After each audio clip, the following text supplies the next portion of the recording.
Olá, pessoal, sejam bem-vindos a esse momento do despertar para uma nova mente.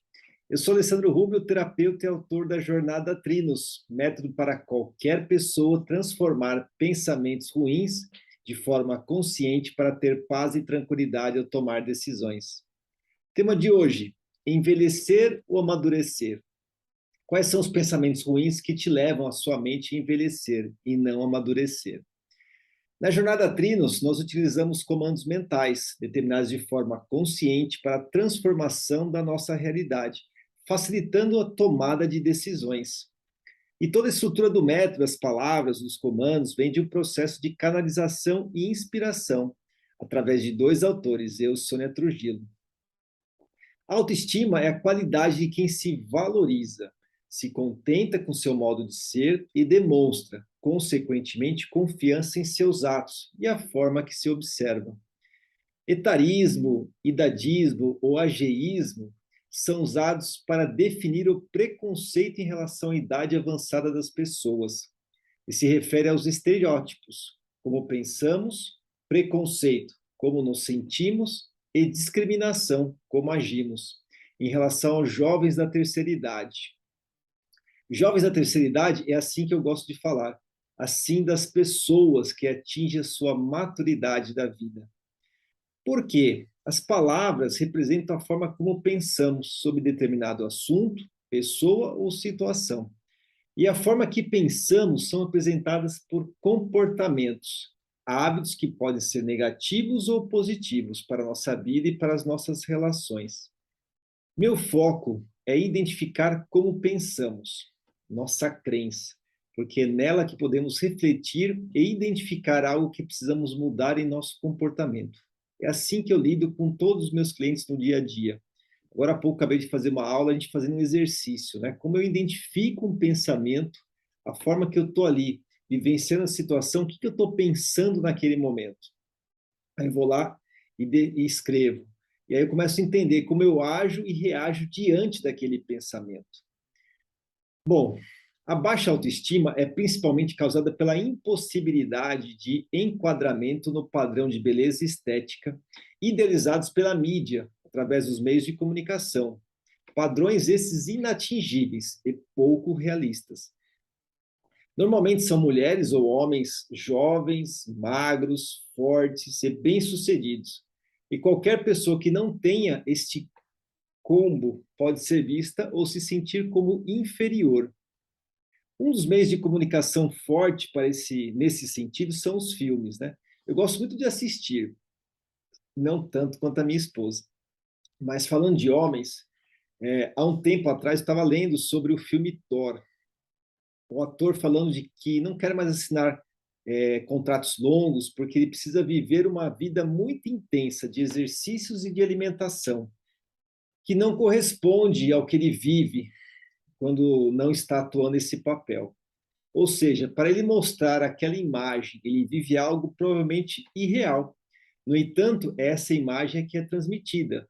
Aí você fala para mim, Ale, mas é um super-herói. Eu sei, mas repito, continua sendo a imagem registrada por todos, como um padrão. Poderia dar N exemplos de artistas, atores, que já falaram sobre essa dedicação de construir uma imagem. Está tudo bem, não tem nada de errado no trabalho deles. Agora, como você se sente e como você lida com os pensamentos com esse padrão de referência? Essa é a questão. Ou até mesmo essas pessoas que passam por esse trabalho, ou momento da vida, como eles pensam, como eles se sentem quando não conseguem esse padrão durante o processo? Qual o nível de autocobrança, o nível de autopressão que a pessoa se impõe, né, naquele processo, que pode desequilibrar seu corpo. Aliás, a gente vê muitos artistas, né, que adoecem durante os seus trabalhos. Tem que tomar muito cuidado com isso. Temos também as pessoas que não trabalham, né, com a imagem, mas buscam o mesmo caminho, um corpo ideal baseado na referência do modelo imposto. As redes sociais ajudam com isso, com a exposição dos corpos e nos seus modelos perfeitos, ideais ali, né? Que também está tudo certo gostar de buscar a sua forma ideal de viver. Porém, ao final do dia, somos o que somos. E não estamos inseridos nesse mundo virtual da mídia ou no mundo das redes sociais. Ali não é uma vida real. Vivemos o mundo real. E muitos casos de pessoas que também já não são tão jovens vivendo também esse cenário. E aí eu costumo falar para os meus clientes, quando você vai dormir, o que você pensa quando coloca a cabeça num travesseiro? Ou como estão seus pensamentos ao longo do dia, vivenciando tudo isso? Quando você tira uma foto, quando você se expõe. Se você houver pensamentos ruins que entre em conflito com você, aí precisa ficar atento. Porque tem pessoas que lidam bem com isso, então vive. Eu acho difícil, mas pode acontecer. Ela se expor, lidar com tudo isso de forma tranquila. Então, aqui eu estou falando do tema corpo, com pensamentos, por exemplo, não estou com o meu peso ideal, tenho que ficar mais forte, estou muito acima do peso, tenho que parar de comer, estou descumprindo minha dieta, ontem exagerei e não deveria ter feito isso, não deveria fazer isso. Olha quantos pensamentos que podem nos levar ao desequilíbrio, tudo com base naquele padrão do modelo ideal.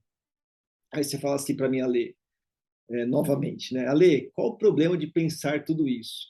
Aí eu lhe respondo, depende. Se pensar assim e partir por uma ação, fazer algo sem sentimentos negativos, ok.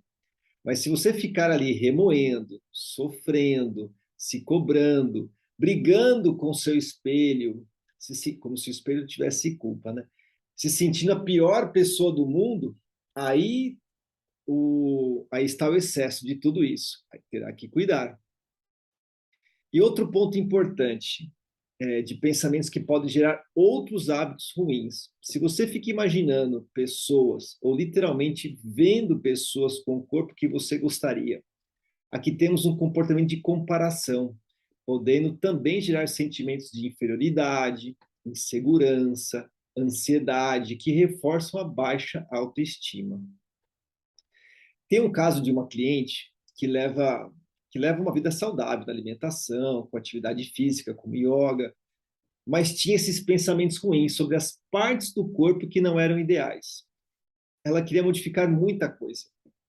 Ficava se comparando com outras mulheres e tendo vários desses sentimentos que citei, mas principalmente a inferioridade.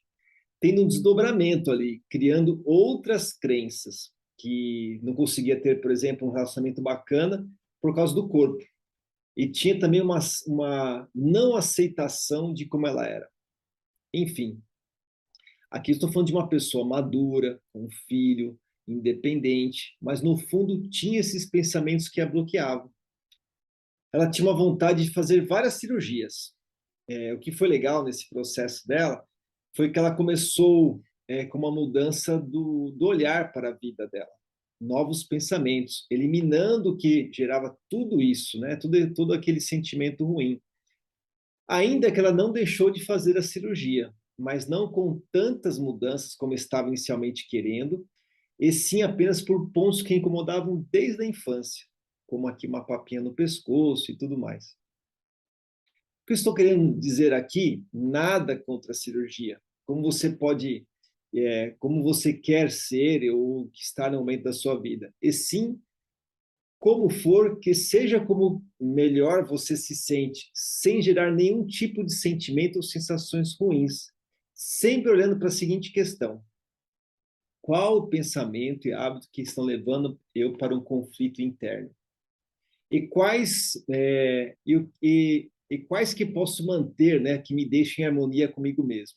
Sempre te olhando essas questões dos meus pensamentos que me fazem sentir bem. Então, por exemplo, nessa minha cliente, ela tinha um monte de pensamento que não fazia se sentir bem. A gente cuidou, ajustou isso, ela encontrou vários pontos de equilíbrio, se aceitando, e outros que de fato incomodavam. E está tudo bem fazer a cirurgia, mas ela fez de uma forma plena, tranquila, não angustiada com o que ela queria ser, e sim com a maneira que ela realmente incomodava ali pequenos pontos e fez esse processo de transformação e executou a tão sonhada cirurgia, mas de forma tranquila, em paz com ela mesma. Então, esse é o benefício que eu vi nela nesse processo, porque ela se libertou daqueles pensamentos que aprisionavam naquela questão do modelo ideal e partiu para uma mudança tranquila. E essa libertação foi fantástica. Muito bem, quando ela quebrou, né? Por que foi fantástico? Porque quando ela quebrou o paradigma dela mesma, principalmente se aceitando, não empreendeu esforços para se equilibrar e se aceitar, como eu falei, se aceitando. Ou seja, alinhou a sua essência, passou a ser verdadeira com ela mesma. Isso é maravilhoso. Lógico que teve um processo aí de autoconhecimento. Ao passo que se você não vencer, né, se a gente usar isso como referência, esse ciclo vicioso desses pensamentos ruins, de ter a qualquer custo de se enquadrar numa moldura pré-estabelecida, sofrerá a todo instante, se esforçando a exaustão para estar à altura a ser aceito, ou ser aceita, se distanciando da sua essência.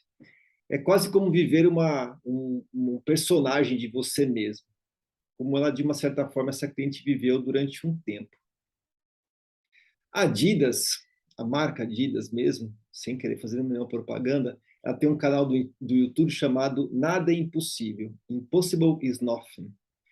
E tem uma pessoa que faz um dos vídeos chamado Jessamyn Stanley, acho que é assim o nome dela, e que é uma mulher bem acima do peso ideal proposto, né, imposto, né, para uma atleta, e ela faz yoga, mas com uma precisão, com uma flexibilidade, com equilíbrio absurdo, uma força.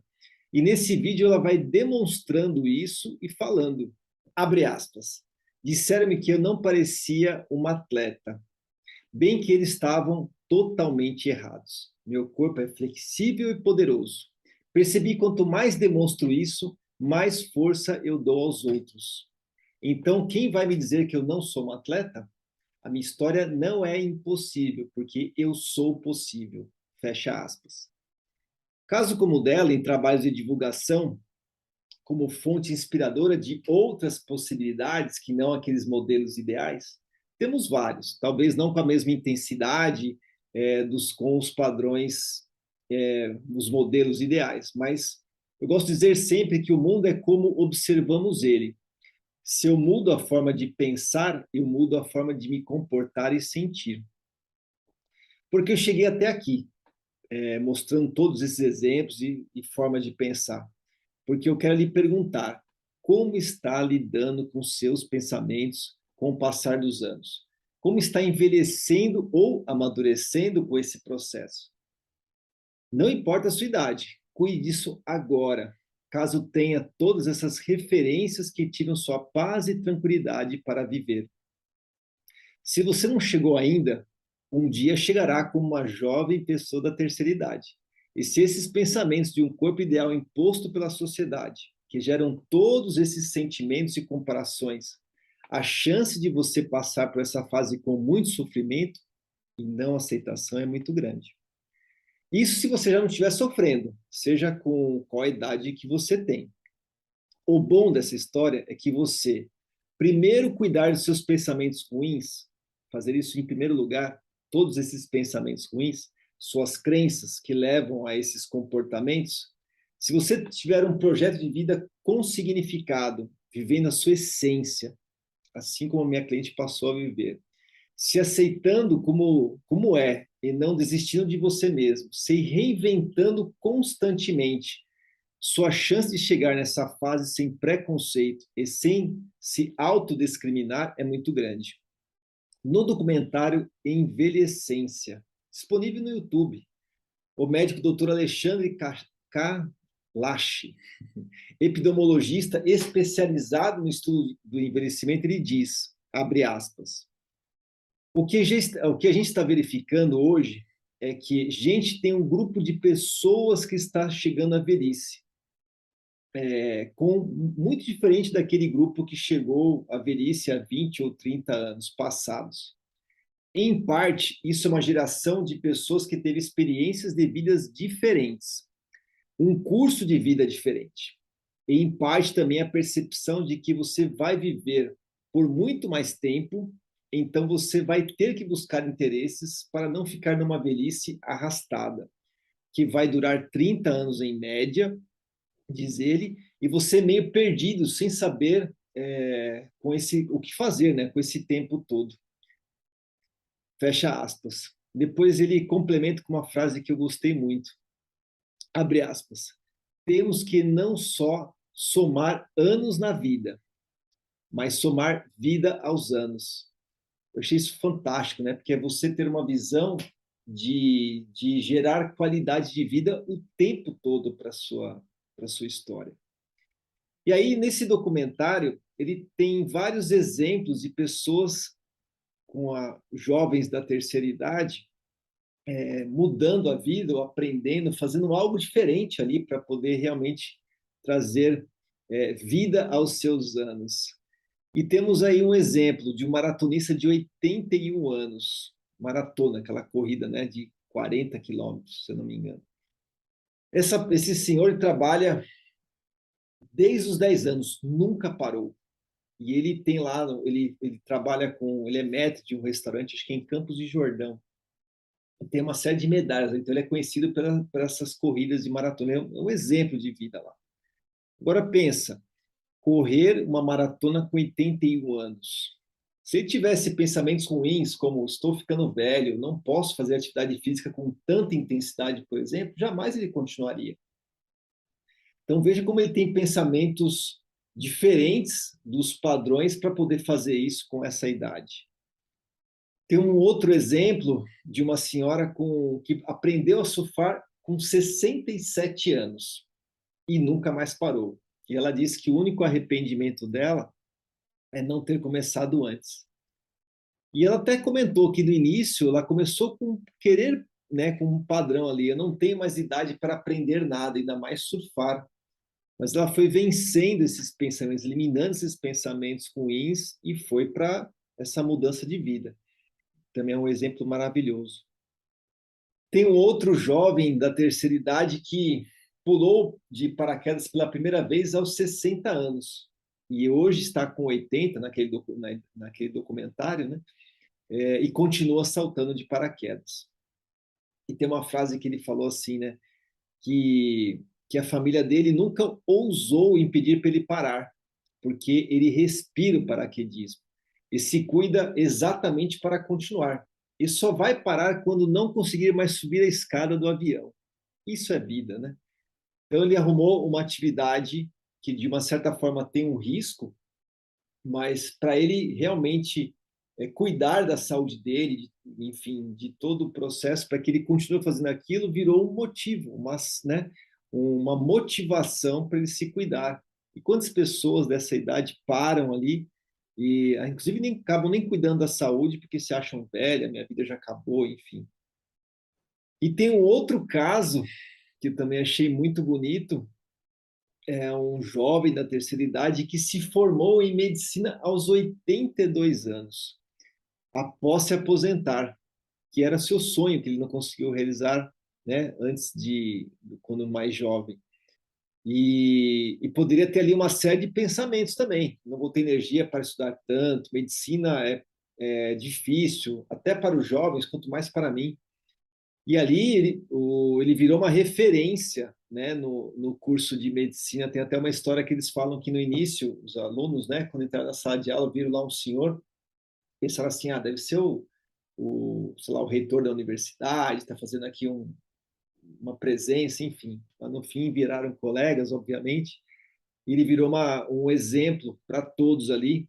E nessa troca de experiência, né, com a experiência que ele tinha de vida, ele levou essa experiência para os alunos, para os outros colegas, e os colegas mais jovens trouxeram toda uma jovialidade para ele ali, de comportamentos e tudo mais. Foi uma troca muito bacana.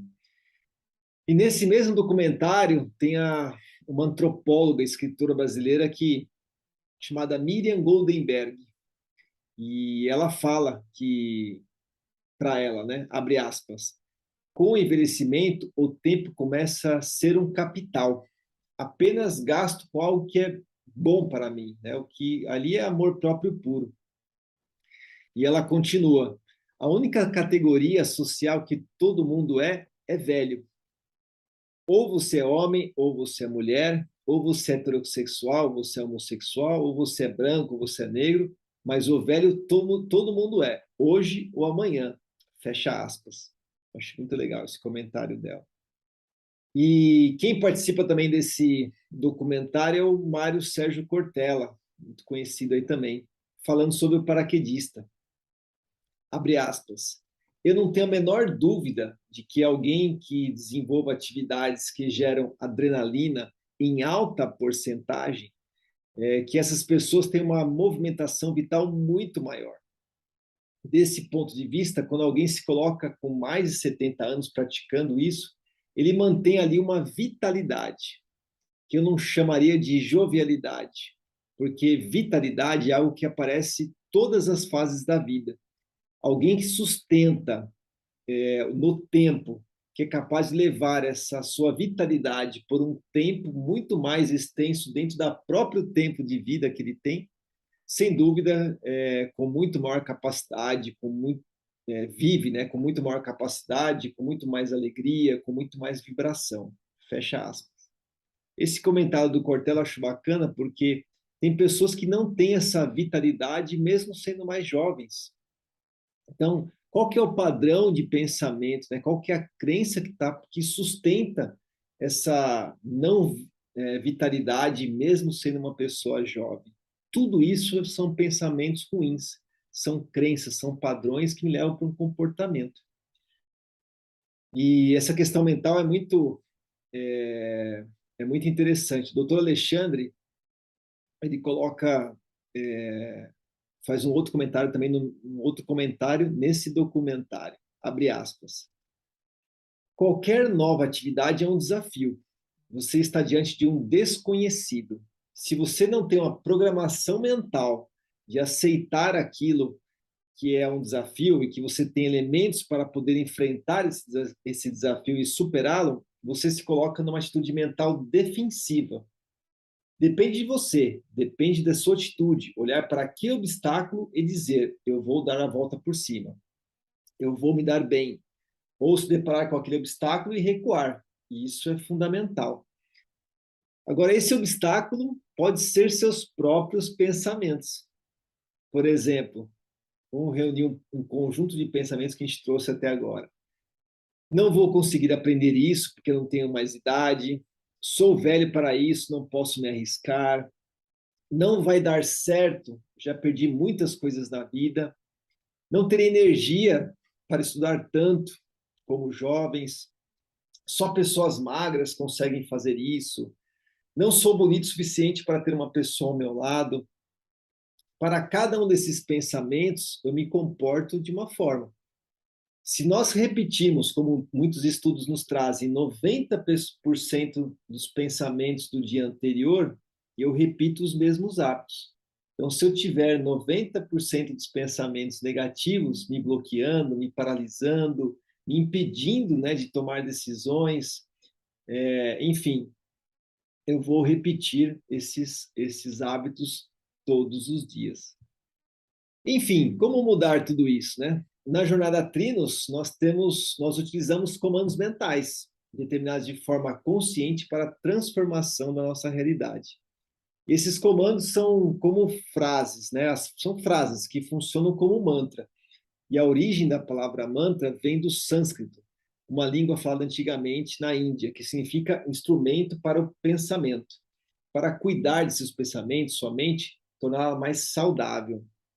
E eles funcionam porque o encadeamento de palavras meticulosamente escolhidas pela espiritualidade expressam a energia e o sentido que carregam. Basta testar, colocar a intenção e sentir. E ver, de fato, essas mudanças, né?